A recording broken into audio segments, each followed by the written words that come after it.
Hey, good afternoon to you. I'm Christy McDonald coming to you from the Local 4 newsroom. All right, you are watching our live streaming coverage of the Mackinac Policy Conference right here on Local 4 Plus and clickondetroit.com. So what they've done is they've given us this live picture of inside the main theater up there at the Grand Hotel, where this conference has taken place every year for a very long time. As you see, coming up next, Devin Scillian is going to be the moderator with Chuck Todd, who, of course, was the longtime moderator of Meet the Press on NBC and is now their political analyst and the head of their political coverage at NBC News. So let's go ahead and take a listen as they start their conversation talking about a very big political year, not only in the U.S., but, of course, here in Michigan, too. And I wanted to start with the fact that sometimes maybe we get a little insulated and don't always understand our own reputation.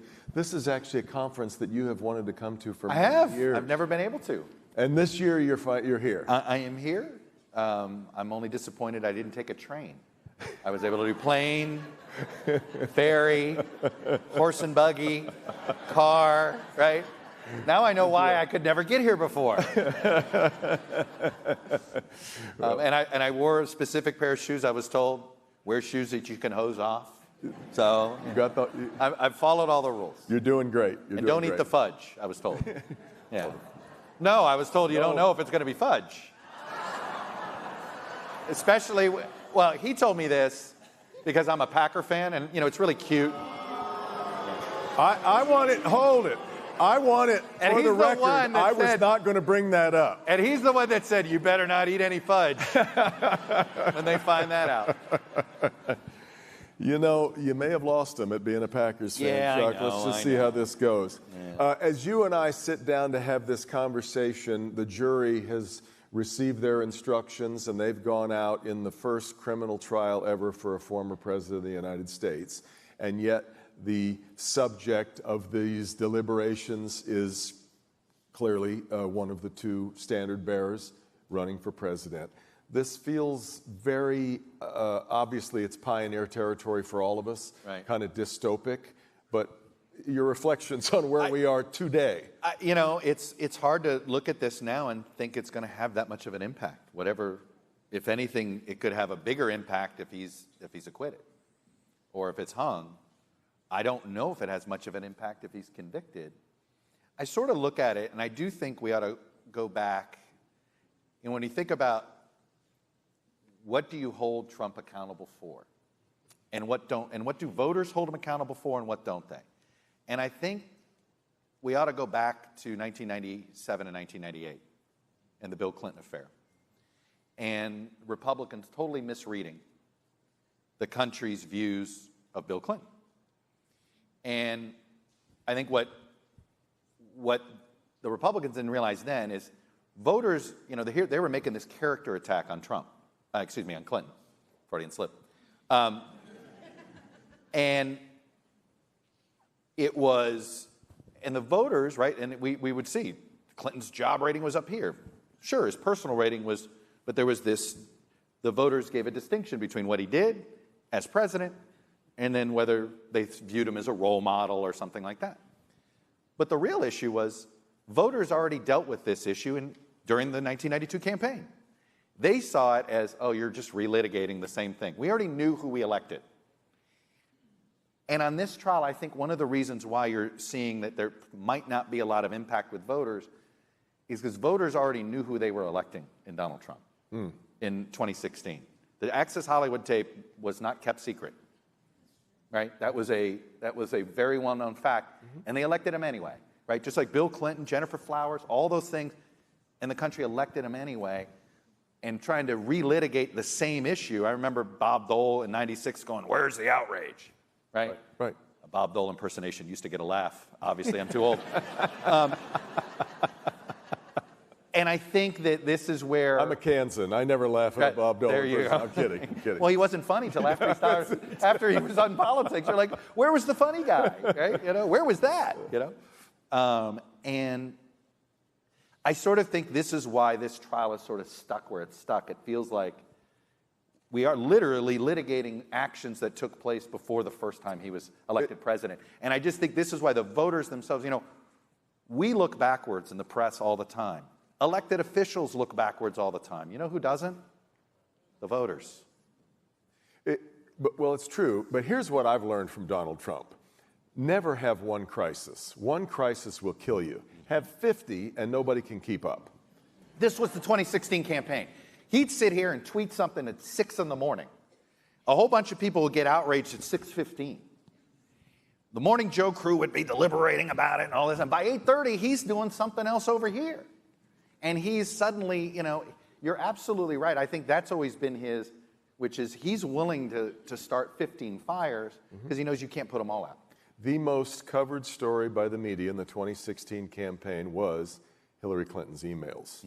One big crisis. One crisis versus a million. Versus a million. Yeah. The other thing, it's interesting that you bring Yet there was more negative coverage of Trump overall than there was Clinton, right? Yes, one story on her, but it reinforces your point. Bringing up the Clinton era makes me think back to another really interesting phenomenon where we are. You and I've talked about this a little bit. James Carville was famous for saying back in the 90s, it's the economy, stupid. And what we saw then was that how you felt about the economy ended up informing how you felt about the administration or about a party. Now, polls seem to suggest that how you feel about an administration or party informs how you feel about the economy. There is some partisanship on there where if you wear the blue jersey and your guy's in the White House, the economy's great. If your guy's not in the White House, the economy stinks, vice versa. There's certainly a little bit of that. But I also think there is still a chunk of voters who are constantly economy first and that they do judge a presidency up or down based on how they did during that presidency. Even though the reality is a president inherits the economy that was handed to them, right? Usually that term is more, was created, in the 8 years before versus, on that front. But that is what it is. I mean, we've been doing this way, but you bring up the economy, and it's sort of, this is where I think is the biggest sort of question mark I have about this campaign, and sort of certainly the Biden campaign strategy, which is they seem to be leaning into democracy and the threat to democracy that Trump presents more so than the economy. And I will say this: I feel like I'm seeing a mirror image. It was about this time in the 2000 campaign that a lot of people were questioning Gore's message. Gore was struggling. It was about this point in time John Kerry was still, is he going to try to run a campaign against Bush on Iraq and all of this? And they both did something in that summer. They retooled their campaigns and focused almost solely on economic issues. Some of it a little more healthcare specific, maybe with Kerry than with Gore, but they both went harder at the economy, a little us versus them, and that sort of mindset. And they both closed the gap. And they both, one won the popular vote. Yeah, right. I think that's why you see all sorts of people questioning, why isn't the Biden campaign leaning more in on the economy, constantly talking about the economy? Because I think if you're worried about the democracy, you already know how you vote, right? To me, this is now a question of who's left to win over, who's left in the electorate that's winnable. The democracy voters are there, because if you're almost if you're worried about the democracy, then you're probably following political news more. You're constantly keeping up. I don't know if you need the persuasion. Yeah. Where if you're sort of in the sort of dispassionate middle or not paying attention, you're just trying to live your life, and what's in front of you, cost of living. And that's prices never go down, right? Even inflation can come under control, but we don't see prices going down in the grocery. Right. But the poll that the Glenn Gariff group did for the chamber before this, I think illuminates this pretty clearly. 60% of voters, 61 I think it was, percent of voters believe that the economy is either in big trouble or headed toward a recession. Yeah. And yet that same 60% say they're doing pretty well. Either they're doing the same or better than they were before the pandemic. I have two theses on this that I'd like that are out. Well, one is I think it's really hard to buy a house right now. Yeah. Okay. Yep. And that will completely feed that. Absolutely. Right? That feeds that perception. Yep. I think a bunch of people miss the checks. And I think that is because the checks provided a cushion. The checks allowed you to deal with the accidental $400 car payment that showed up. And then now that's gone. And so while people have enough money to get by, and they're like, okay, yeah, my raise is covering this, I think a lot of folks are going, hey, you don't understand, the economy was a really crappy economy back in 09 and 08, and it's like, yeah, but that was 15 years ago now. And I want to say 7% interest rates, I remember when my parents were ecstatic when they dipped below 10, and we could afford a house. Yeah. I lived in an apartment complex. Right. And we couldn't afford, but that was 1979 to 1982. That was, I think we, unfortunately, and this is where I think Biden is sort of his lived experience is actually a problem for him. For most of his professional life, the public judged the health of the economy on the unemployment rate. And here we are for the first time in 50 years, judging the economy not by whether we have a job or not. Jobs are there to be gotten. Yeah. Maybe we wish we had a better one, but they're there. It's how expensive everything is. That's fair. Yeah. Well, I want to get to Michigan's primacy in this election. I think you are among the many people who believe that whoever does win the White House in November is certainly going to have to win Michigan. I literally go back and forth. My friend Amy Walter said, all right, you're in a coma for the next 6 months. You wake up on the day after the election, and you only get so lucky to be in a coma. I know. I keep asking for that. Normally, his job's to set me up. Sorry. But look at that. I set you up right there on the tee. And you only get one state's results to find out who won, right? And I vacillate between Wisconsin and Michigan. Literally, I do this, right? And, right now I would say Michigan. I think you throw in the Gaza aspect. But to me, Madison is sort of got the same, Ralph Nader carried precincts in Madison in 2000. Let me repeat. Ralph Nader carried precincts in Madison, Wisconsin. Okay, so the likelihood that there could be a progressive left protest vote against Biden in Madison is, to me, as likely as it could be in Dearborn. Okay. So in that way, there is some mirror image issues there. But I think it does feel as if Michigan's a bit more volatile. In a weird way, Wisconsin is stable in its polarization. Michigan there is a volatility here to what is turnout going to look like. You've got a divided Republican Party that's kind of been arguably held them back, right? And then you have what's happening in Dearborn. So I think it's a very volatile state. Talking about in general the impact then, not just in Michigan but everywhere, over the Israel-Hamas war and the way that plays out, given that I think a lot of people thought that things would calm down on the college campuses after we got past graduation. Well, not so. This still ain't happening at Kent State. Okay?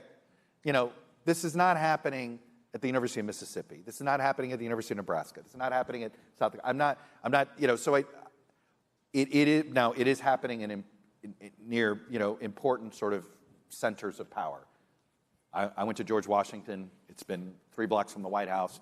That's why there was an encampment there. Why did Columbia? It's New York City. That's why in the Ivy Leagues. That's why they're in encampment. Why is it happening at the University of Michigan? Right. It has been much smaller, if you've noticed, outside of those. So I think if there's I say it this way, if the war's hot in the fall, I think it's a huge problem for Biden. I do, because it's less the specifics and more he's lost control of the Middle East. Yeah. Right. It looks like it's out of his, it becomes sort of but if there's a ceasefire, I don't think it becomes a voting issue. Not saying it won't be a voting issue for people in Dearborn or in a smaller subset. I don't think it's a large, there's been a survey of young voters at Harvard does. Israel-Gaza was 9 out of 9. It was 9th out of the 9 issues. Guess it's cost of living, okay, with Gen Z. First and foremost, it is that. The environment is much higher among Gen Z than it is among other voting groups. But it really is, in some ways, it's their own version of sustainability. And for them, economic sustainability and climate change are interlocked. I'm curious about another issue that this one maybe plays more to the Democrats' favor. We've watched what abortion on the ballot and marijuana to a degree, what those 2 issues on the ballot can mean. We've seen it happen here in Michigan. Obviously, it's on the ballot in Florida. These are on the ballot. Talk about the impact that those you think. Look, I don't think marijuana is going to have the same impact. Like I do think there's a look. MAGA is as pro marijuana as the left is, as the student. Whatever your perception of the left is about marijuana, the MAGA libertarian right also is pretty pro that too. Okay. So I don't view that as the same. Abortion's another story, because I do think it is a get out the vote mechanism. Like I look at my own daughter, who's 20, goes to school in the state of Florida, is now figuring out how to register to vote in the state of Florida because of that initiative. Yeah. Okay. That I do think, in that sense, these ballot initiatives, in the same way George W. Bush successfully used the anti-same-sex marriage ballot initiatives in 2004, that helped sort of as organizational tools in the battleground state. Arguably Bush won Ohio because of it. Yeah. So it does help with turnout. It helps with energy, especially if you don't have energy for your own candidate. And this is where, look, I have a friend of mine who thinks that Republicans aren't going to win another national election until Roe is codified in the Senate. I mean, I happen to think that it's going to take a couple more election cycles for Republicans to lose on this issue before they're ready to go. But I assume before they're ready before you see at least 10 Republicans go with the Democrats to get the 60 votes or get rid of the filibuster, though I'm less convinced of getting rid of the filibuster. But I still believe by the end of this decade, if Democrats continue to overperform, basically just being able to run on this issue, that it'll be codified by 2030. I want to talk to you about debates. We obviously were as many of us, I think, disappointed that we don't have the Senate debate that we were all expecting here. I lost a primary debate in Maryland. Same thing. Rich guy didn't want to show up. He lost the primary, by the way. But we have. It seems we keep asking. Doesn't anybody want to debate anymore? I mean, obviously we seem to have debates scheduled right now between Donald Trump and Joe Biden. But talk a little bit about how. I mean, I'm not expecting Lincoln Douglas out of those either. By the way, I'm worried. Well, let's set aside that. I am worried that what we've had happen, it's the same issue of like, why is it harder on Sunday mornings to get, people always said, how come you don't have so-and-so on? Don't you think I asked? Yeah.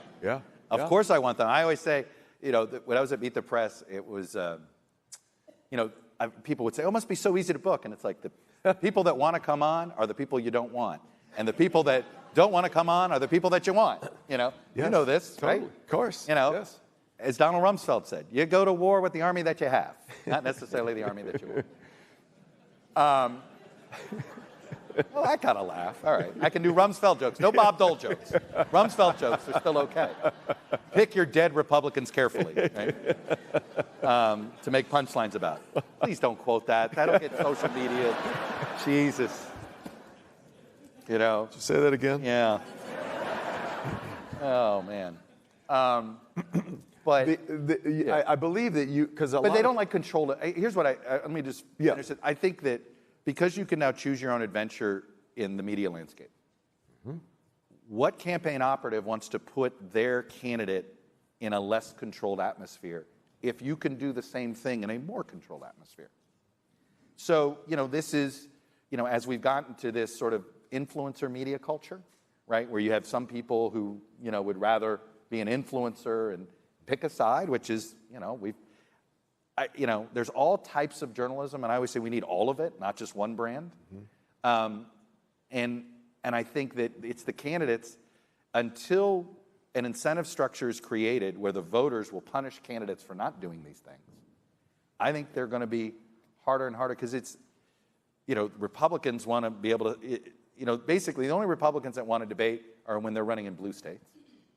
And the only Democrats that want to debate now are when they're running in red states, right? They sort of want to prove that they can, but you don't,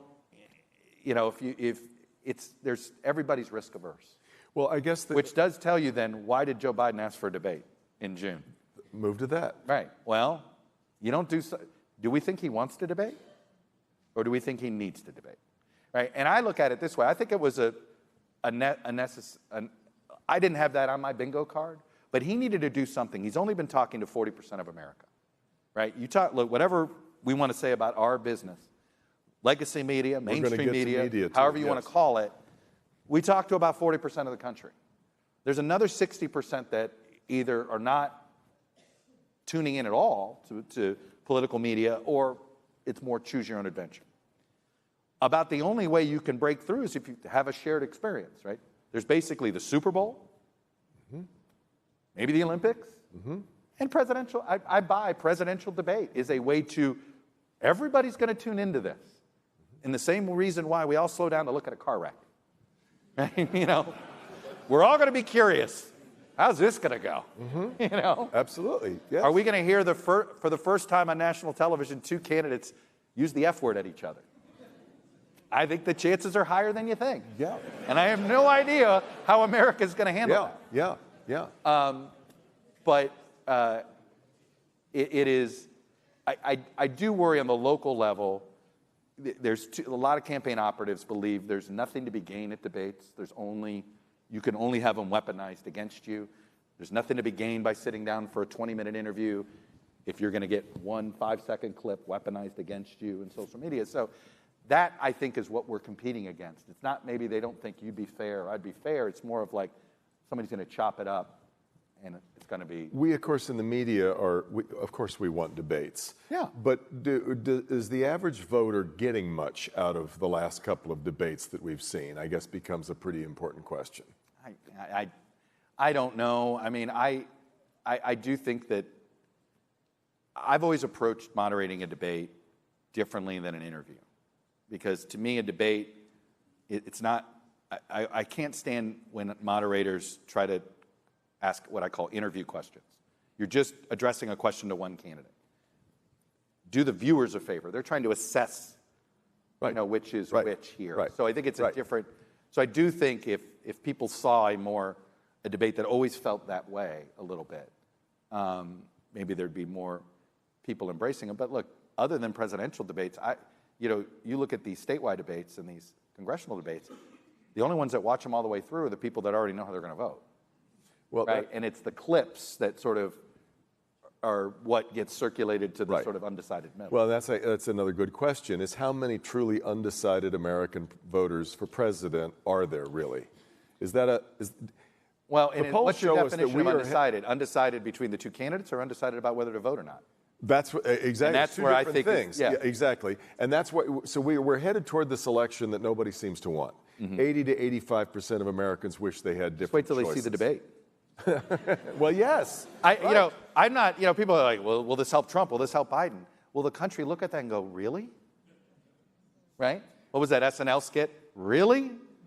You just want to sit there like, this is the best we got? A country of 330 million people, and use a phone book, and we're down to two people that most people would like another choice. Which brings me to go ahead. No, my friend Michael Steele likes to remind the voters that they did choose these two gentlemen. That he goes, in 2015, there were 15 of arguably some of the best Republican talent they'd ever had run for president, and the voters chose Trump. And then come 2019, arguably the best generation of talent of Democrats ran for president, and they picked Biden. So it's not as if the parties did this. Arguably, the voters did do this first. That's fair. They had a choice. I can't argue my way around They had a choice with these new people here and there, and they chose what they chose. But if we have this space where we have so many people dissatisfied with their choices, where does that leave? I know you and I were both watching very closely the No Labels movement, which fell apart. But where does that leave Robert Kennedy Jr.? Well, I'm one of those who thinks the Biden campaign is misreading the Kennedy vote. First of all, I think they're going to wish Kennedy was on that stage. Should he be? If he qualifies. Well, they've set the qualification at 15%. Yeah. I think he needs one more poll to show that. I think that should Is do that it. fair? I don't think because technically if you're holding him to a standard of getting on the ballot, technically neither Trump or Biden are in any ballot yet. That's right. Right, so parties haven't nominated them yet. Yeah. CNN is a cable channel, not a broadcast channel, so I think they have a little more leeway to just simply say no to Kennedy, even though they're the ones that put out rules. ABC is going to have a harder time because this is being, when you're ABC, NBC, CBS, Fox over air, we're all held to a different standard than cable is when it comes to equal time and access to the airwaves. So, it is interesting to me that CNN, though, put out criteria. Once you put out the criteria, though, they're going to be held, they put it out there. But I think CNN believed their get-out-of-jail-free card on keeping Kennedy off the stage was this way they worded the ballot act. You must be on enough states to hit 270 electoral votes, which is almost impossible for Kennedy to do at this stage. Yeah. I I don't think Perot got onto all of his ballots until August Much later. Yes. Of that year. But it's interesting, if this Trump-Biden debate is the Lincoln-Douglas debate you and I think it'll be, I think a lot more voters will get Kennedy curious. Look, I think he's none of the above. I don't, do I think there's some people paying real close attention to his positions? But I think he ends up being a safe harbor to sit at. Now, if the debate, if Biden and Trump is just like they talk over, if it's like that first debate they had, and they're and they curse at each other, or almost do it, you may see Kennedy's numbers get over 20, get into the healthy 20s. Absolutely. Right? Now, the conventional wisdom seemed to be at first that he was going to draw many more from Biden just under the legacy idea of the Kennedy name being a Democrat. Right. I think we've come to understand that maybe that's not accurate. Where do you think? Look, first of all, Kennedys can't even get elected statewide in Massachusetts anymore. They're not. It's not. I do think this is again where what I call our sort of legacy, our history bias. We know the Kennedy name meant a lot in the Democratic politics in the 20th century. We are now literally 25% through the 21st century, right? So I think the Kennedy name has, it certainly allows him to have a conversation with voters, right? They hear it, but I don't think I don't think it's as much tied to the Democratic brand anymore. Yeah. And look, every interview Kennedy does, whether it's with some mainstream reporter or his opening, like Ari Melber had him on recently, and gave him the first question, basically, make your case. Why you? The sort of the standard should be the easiest question a candidate has. And the whole thing was how all of his health problems were caused by some government conspiracy in cahoots with the pharmaceuticals. This is why he has chronic pain, and it's why he has this, and the brain-eating worm, and all this stuff. And you're like, wow, what are you afraid of, Joe Biden? Like, that's going to be his opening statement. And if you think you're dealing with one conspiracy theorist, don't you want the conspiracy theorist vote split in two? So, I think by October, I'll say this, I think the anti-Biden coalition might be bigger than the anti-Trump coalition. And I think one of the biggest mistakes we always make in presidential politics is we refight the last war, right? The mistake, it turned out, look, the anti-Trump coalition was huge in 2020. Yeah. I think we all underestimate the anti-Biden coalition. And yes, there's a Venn diagram where the anti-Trump and the anti-Biden overlap. But there may be, I think by October, Biden's going to want to make 45% a winning number in a Michigan or a Wisconsin. Or any of where we're talking about, there's some people in the political class who seem to be holding out hope that there might be some kind of strange surprise coming at one of the conventions. I joke, if this were the movies, right? Yes. If this were the movie plot. If Aaron Sorkin was writing this. Aaron Sorkin would have this June debate, because it is sort of strange to have a general election debate before the convention. Very. Right? You think, is Biden being set up? Right? Is Trump being set up, right? Or one of them being set up by their own people? Little did they know that the people most excited about seeing them bomb on stage were their own handlers. I don't believe that, okay? I'm just saying, wouldn't it be a good twist in the movie, right? That'd be a nice little plot twist. Look, that ship has sailed. I thought he would get a more formidable challenger. And look, the Biden campaign did a terrific job of essentially chasing donors away from no labels and, making sure Gavin Newsom was inside the tent, not outside the tent.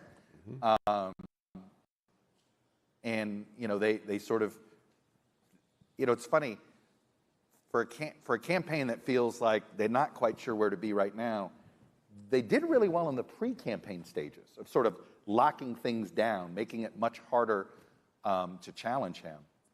And, so no, I think that everybody's fantasy should be over. Because who's picking the delegates at the convention? The Biden campaign and the Trump campaign. These delegates are going to be loyal to the Biden campaign. Yeah. So as much as it's a lot of fun to speculate about, and Aaron Sorkin can write a fun script,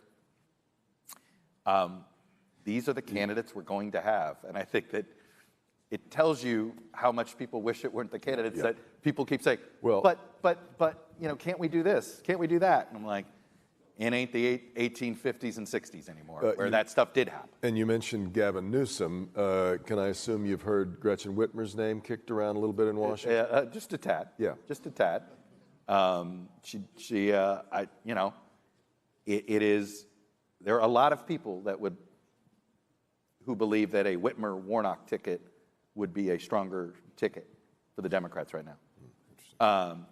Raphael Warnock being the Democratic senator from, or Warnock-Whitmer. I'm not going to say which, but there's, if this were a smoke-filled room type of mindset, some combination of Gretchen Whitmer, Mark Kelly, and Raphael Warnock on the Democratic side, and it would be some combination of a Brian Kemp, a Kim Reynolds, even maybe a Spencer Cox in Utah. But it would be, people would be looking at some combination of those folks. Rather than where we are. Yeah. I want us to spend the last bit of our time talking about the media's role in. I think we all have learned a lot over the last couple of years. I think we all made some mistakes, maybe over a couple of years in the way that we've covered things. I've come to realize that while I was trained in the idea of both sides deserve to be heard, a lie is not a side, and I'm under no obligation to put a lie on the other side of the table. We're in the fairness game, not the balancing game. Right. Yes. Fairness is what I've always believed in. False balance. Balance is you can't balance a fact. Yeah. Right. Fair. Can't balance the truth. So give me your report card on how you feel, where you feel we are today, given that now we have these silos that people can run to on cable news that simply reinforce whatever they want to believe. Look, I go through iterations of self-flogging, right? What could we have done differently here or there? The issue is the information ecosystem is broken, right? It just is. Our drinking water and our sewer system all come from the same pipe right now, okay? And that's colorful. Thank you. Yes. But that's what it is, right? Think about your use of any social media platform. There's some great drinking water, and there's some horrible sewage, and it's all coming out of the same pipes. So I think when I think about what a man named Craig did. God bless him. He thought, why are we paying for classifieds? And he decided to put classifieds up for free with Craigslist, yada, yada, yada. Donald Trump became president. The point...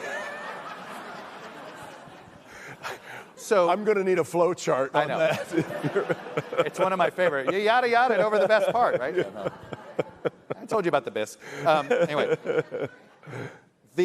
what I mean by it is, we were under the illusion that people paid for news. They'd never have paid for news.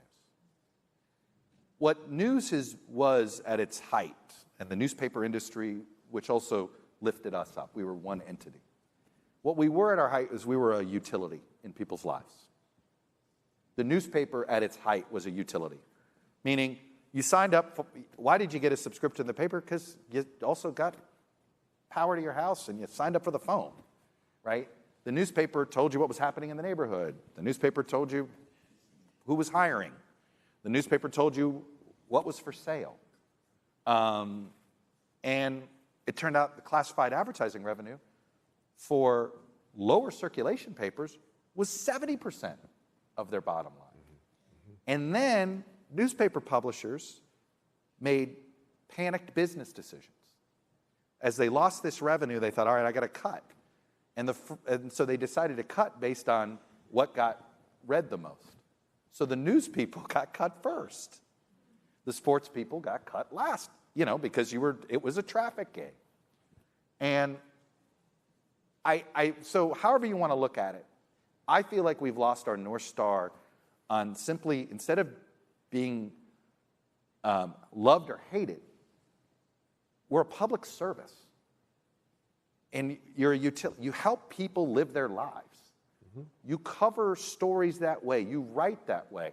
One of the things that the news industry did as an efficiency was take Knight Ridder. Knight Ridder was this huge newspaper chain in the 70s, 80s, and 90s. And Knight Ridder had a Washington bureau where basically there was one person per newspaper. So, for instance, there might be some bill that was passed. Big bill, big tax bill, big regulation bill, maybe clean water, whatever, something like that. And all of the Knight Ridder reporters wrote a local lead, for their paper so that people in Kansas City could get, they were at the Kansas City Star, they were finding out how their senators and their member of Congress voted. Right. And as sort of the internet came along, we were looking for, we only need one version of that story. Well, then we started disconnecting national news from local news.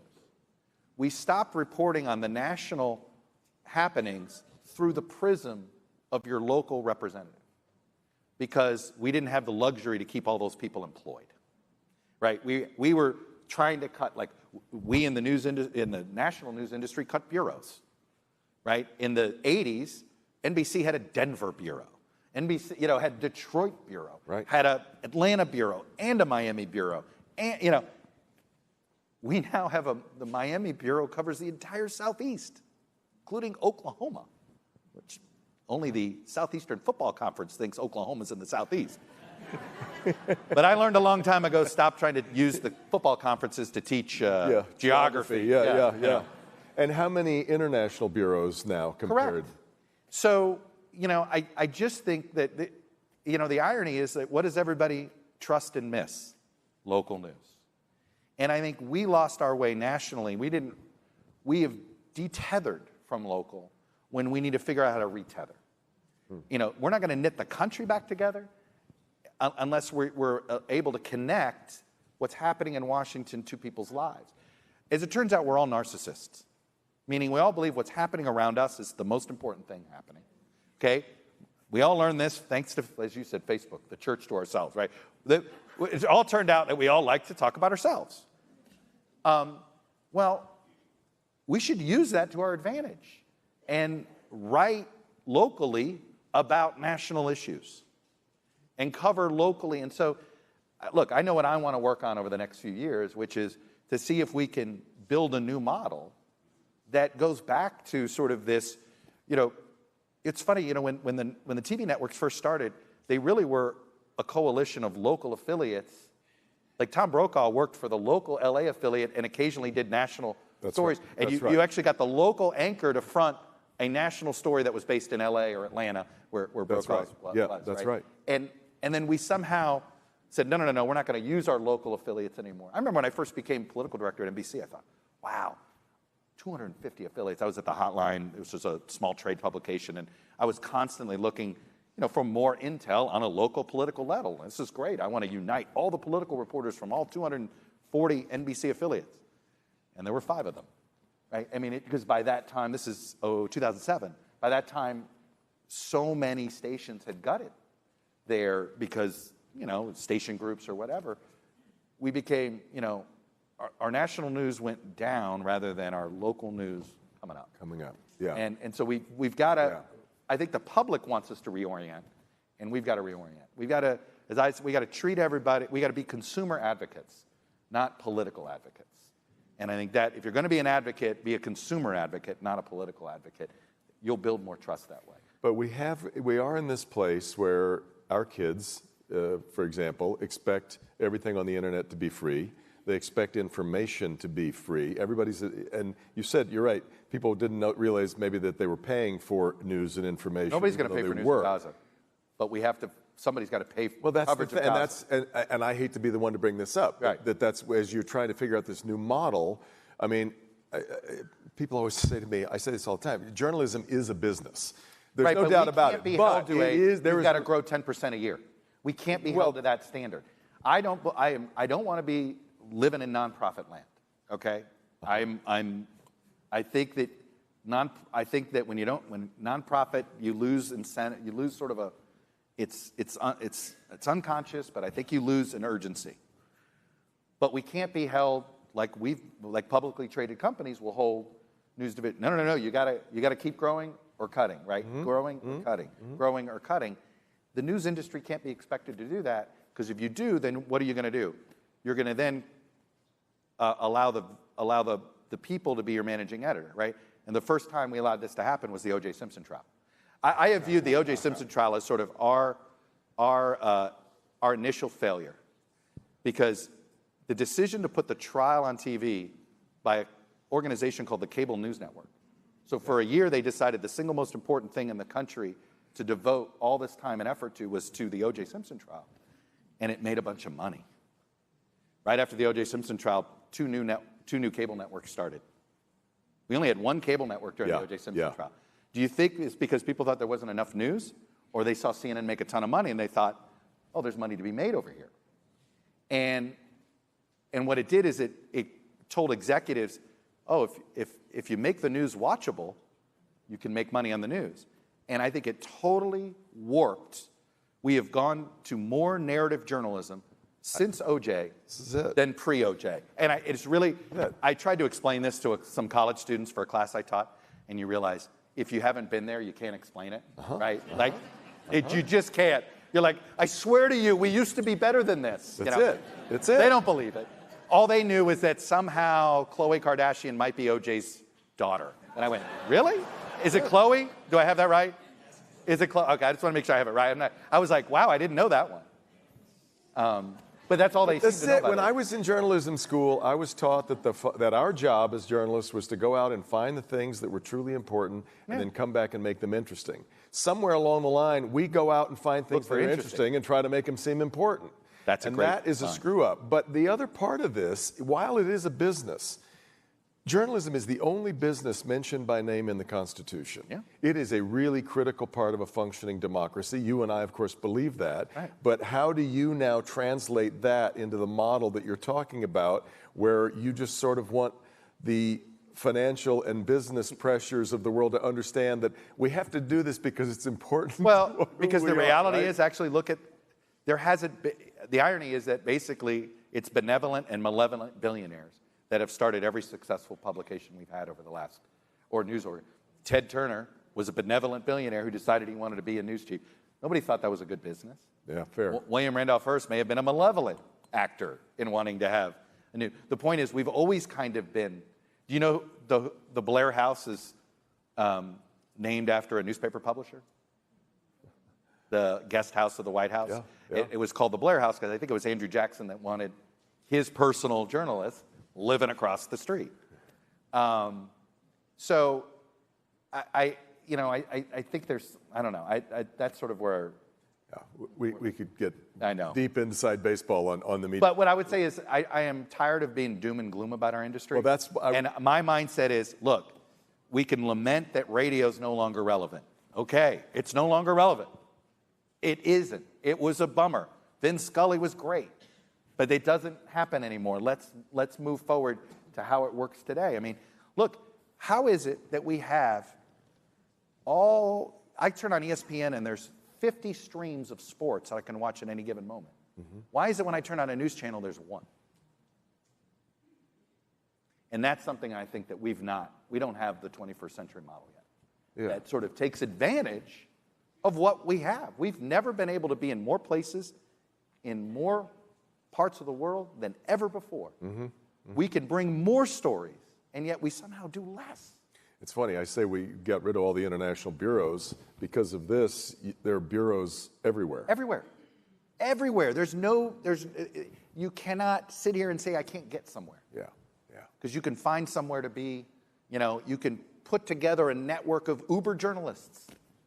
on call if you wanted to. I want to end, though, with where your optimism or pessimism is about our ability to finally knit ourselves back together as a nation. Because right now we're talking past each other, don't trust each other at all, and see it's really hard to see where we can reemerge together as one cohesive nation. Well, I'll give you optimism and pessimism together, which is 5 of the last 6 presidential elections have been decided by 5 points or less. Okay, only Obama 08 was by more than 5 points, popular vote wise. There's only one other time in our history that that's happened, 1868 to 1892. Kind of a familiar era, right? The death of Reconstruction, right. We were very divided then. We had multiple elections. In fact, one president gets fired, and he came back 4 years later and ran again. He was the one that had the child out of wedlock. It's a great little story today in the Washington Post about Grover Cleveland. That was really well done. I highly recommend it. The Post has this great thing, they call it Retropolis. It's great little, fun little stories in history that they do a good job with. The good news is we got out of that period, right? And it was the Industrial Revolution, throw in the Spanish-American War, sort of global. Every time we've gotten really divided, the 1930s we were really divided, World War II got us out of it. The 1950s we were really divided. Arguably, the Cold War sort of forced our hand on civil rights, right? Because the Russians were so good at manipulating our racial divide against ourselves. So I'm both optimistic and pessimistic that we get through this, but we usually need something like an outside force that forces unification. A unifier, Right? Maybe that's China. I don't, maybe it's not Russia, apparently. Apparently not. No. So, it does, but, we thought, I think some people thought COVID would be that type of existential crisis that would knit us together. As it turned out, as we all learned in the history of pandemics, actually pandemics are divisive. It was divisive in 1917 to 1918, just like it was divisive in this country. That in some ways we were who we are. We're Americans, damn it. We're here to disagree with each other. That's why we came here. We were kicked out of every other country, right? Or we left because we didn't like, so I do wish we would get back to sort of appreciating the fact that the best thing about this country is that we're a bunch of people that agree to disagree. I think it was James Buchanan who said, I love the noise of democracy. Yes, it is a little noisy, it's messy. I think I'm long-term optimistic, short-term frustrated, but we'll get there. I'm so glad you made it to the island and to this conference. Amazing. Ladies and gentlemen, Chuck Todd. Thank you.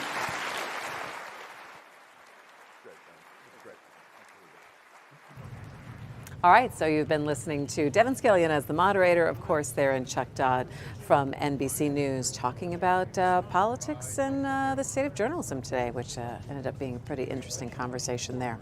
All right, there's going to be a break now here at the Mackinac Policy Conference for about an hour, and then they are going to have Dan Gilbert is going to be taking the stage with moderator Dennis Archer Jr. Now, we have seen the two of them speak at Pancakes and Politics a little bit earlier on this spring, but anytime we're talking about the state of Michigan investment with business and specifically the city of Detroit, you want to hear from Dan Gilbert, who has spent billions here in the city of Detroit, whether it is bringing in business, rehabbing old buildings, properties.